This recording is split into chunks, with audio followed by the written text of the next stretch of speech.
Hello everyone, তোমাদের সাথে আরও একটি নতুন রেসিপি শেয়ার করবো, সেজন্য চলে এসেছি। তো আজকের রেসিপিটা একটু অন্যরকমভাবেই বানাচ্ছি। দেখতেই পেলে আমি একটা মশলার পেস্টের মধ্যে দিয়ে দিলাম ছানাটাকে একদম হাত দিয়ে ম্যাশ করে, আর তারপর কিন্তু পুরো একটা আমুলের দুধ 200 গ্রামের দুধের প্যাকেট পুরোটাই কিন্তু দিয়ে দিয়েছি। এদিকে কিন্তু ছানাটাকে আমি নুন আর হলুদ দিয়ে মাখিয়ে রেখেছি। এবার ওই মশলার পেস্টের মধ্যে কী কী দিয়েছি তোমাদেরকে বলে দিচ্ছি। এর মধ্যে রয়েছে পোস্ত, কাজু, জিরে, লঙ্কা আর আদা। আর দেখো সুন্দর করে কিন্তু ভালো করে মিশিয়ে নিলাম। তারপর 4টে কাঁচা লঙ্কা দিয়ে দিলাম, এরপরে দিয়ে দিলাম গোলমরিচের গুঁড়ো। তারপর কিন্তু ভালো করে নাড়িয়ে চালিয়ে নিলাম, আর জলটা কিন্তু আমি একদমই অল্প একটু দিয়েছি।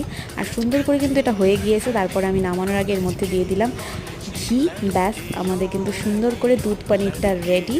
দেখতেই পেলে পুরোটা কিন্তু দুধ দিয়েই করেছি। তোমরা চাইলে এভাবে বাড়িতে বানিয়ে খেয়ে দেখতে পারো। আর ভীষণ কিন্তু ভালো লেগেছিলো খেতে, ভীষণই সুন্দর হয়েছিল।